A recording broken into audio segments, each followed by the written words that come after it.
வணக்கம், welcome to family corner. உங்களுக்கு இந்த வீடியோ பிடிச்சிருந்தா லைக் பண்ணுங்கள், கமெண்ட் பண்ணுங்கள், ஷேர் பண்ணுங்கள், மறக்காமல் சப்ஸ்கிரைப் பண்ணுங்கள். இன்னைக்கு பன்னீர் எப்படி பண்ணுறதுன்னு நம்ம பார்க்க போகிறோம். 1 லிட்டர் ஃபுல் க்ரீம் மில்க்குக்கு நமக்கு 150லேருந்து 200 கிராம் பன்னீர் கிடைக்கும்.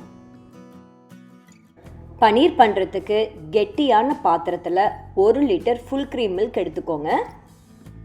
பால் கொதி வர ஆரம்பிக்கும் போது அடுப்பை சிம்மில் வச்சுட்டு புளித்த தயிர் 4 டேபிள் ஸ்பூன் அதில் கலந்துக்கிறோம்.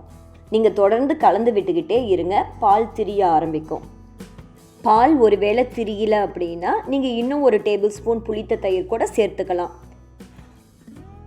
பால் ஃபுல்லாக திரிஞ்சு இப்படி தண்ணி மஞ்சள் கலரில் ஆகிற வரைக்கும் நீங்கள் தொடர்ந்து கலந்துக்கிட்டே இருங்க. பால் ஃபுல்லாக திரிஞ்சதும் ஒரு சன்ன துணியில் திரிஞ்ச பாலை ஊற்றி தண்ணியை தனியாகவும் பன்னீரை தனியாகவும் நம்ம வடிகட்டி எடுத்துடுறோம். துணியை நல்லா பிழிஞ்சு அந்த பன்னீரில் இருக்கிற மிச்சம் இருக்கிற நீரையும் நம்ம வெளியே எடுத்துடுறோம். உங்களுக்கு என்ன ஷேப் வேணுமோ அதுக்கு தகுந்த மாதிரி பன்னீரை ஷேப் பண்ணிவிட்டு அதுக்கு மேலே ஒரு கனமான பொருள் எதையாவது வச்சுடுங்க. 30 நிமிஷம் கழித்து திறந்து பார்த்தோம் அப்படின்னா கெட்டியான பன்னீர் தயாராகிருச்சு. நம்ம பன்னீர் பண்ணுறதுக்கு பாலை திரிய வைக்க தயிர் தான் பயன்படுத்தணுங்கிற அவசியம் கிடையாது.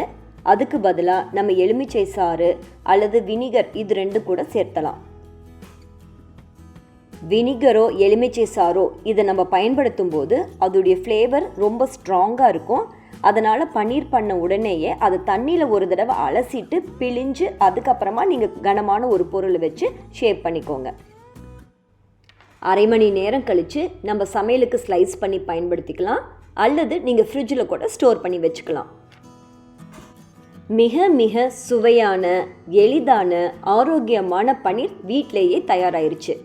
இது எங்கள் அண்ணியோட ரெசிபி, நீங்களும் ட்ரை பண்ணி பாருங்கள். உங்களுக்கு இந்த வீடியோ பிடிச்சிருந்தா ஃப்ரெண்ட்ஸுக்கு ஷேர் பண்ணுங்கள், ஃபேமிலி கார்னருக்கு சப்ஸ்கிரைப் பண்ணுங்கள். நன்றி.